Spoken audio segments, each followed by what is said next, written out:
உலகத்தில் பணத்தை விட பெரிய விஷயம் நிறைய இருக்கும். ஆனால் அது எல்லாத்தையும் பணத்தால் தான் வாங்க முடியும். அப்படிதான் பணத்துக்கு பின்னாடி ஒரு பெரிய கூட்டம். இப்போ சமீபத்தில் ஆயி பூரணம்னு ஒரு அம்மா தன்னுடைய 7.5 கோடி ரூபாய் நிலத்தை கல்விக்காக ஒரு பள்ளிக்கூடத்துக்காக எழுதி வச்சாங்க. நான் அவங்கள ஃபோன்லேயே அவங்க காலில் விழுந்து கும்பிட்டேன். இப்படிப்பட்ட மனிதர்கள்லாம் பார்க்கறது கஷ்டம்ட்டு. என்னை விட அதிகமான பேஷன் திரு கால்டுவெல் வேல் நம்பிக்கும் ரஞ்சித்துக்கும் இருந்ததுனால தான் மறுபடியும் இந்த டீன்ஸுங்கிற ஒரு படத்துக்கு அவங்க தயாரிப்பாளர்களாக வந்திருக்காங்க.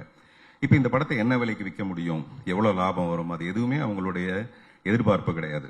என்னுடைய கனவுக்கு ஒத்துழைக்கணும், அவ்வளோதான். ஸோ அதனால் அவங்களுக்கு காலத்துக்கு நான் நன்றி சொல்லலாம்.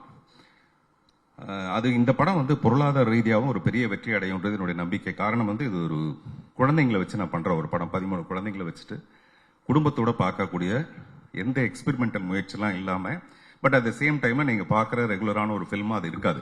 அந்த மாதிரி ஒரு படம் பண்ணிட்டு இருக்கேன்.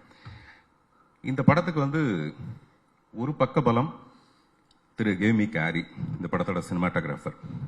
நீங்கள் விஷுவல்ஸ் பார்த்தீங்கன்னாவே தெரிஞ்சிருக்கும், அவர் ரொம்ப பிரமாதமாக இந்த படத்தை பண்ணியிருக்காரு. அடுத்து இசை. நான் இது வரைக்கும் ராஜா சார் கூட ஒர்க் பண்ணியிருக்கேன், ரஹ்மான் சார் கூட ஒர்க் பண்ணியிருக்கேன், சத்யா சார் கூட ஒர்க் பண்ணியிருக்கேன்.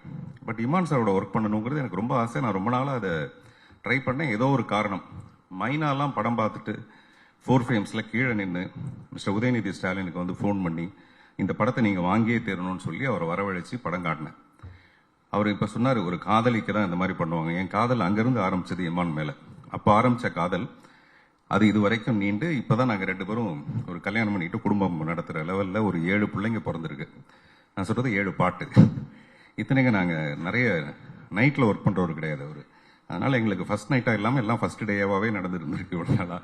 அப்புறம் அவரே சொன்னார், நானே கொஞ்சம் விட்டுட்டா கூட அவர் விடாமல், அல்லது அவரே விட்டால் கூட நானும் கொஞ்சம் விடாமல், அந்த மாதிரி 2 பேரும் ரொம்ப ஒரு பியூட்டிஃபுல் தம்பதிகளாகவே நாங்கள் இந்த படத்தில் வாழ்ந்திருக்கோம். ரொம்ப ரொம்ப சந்தோஷமாக இருந்தது.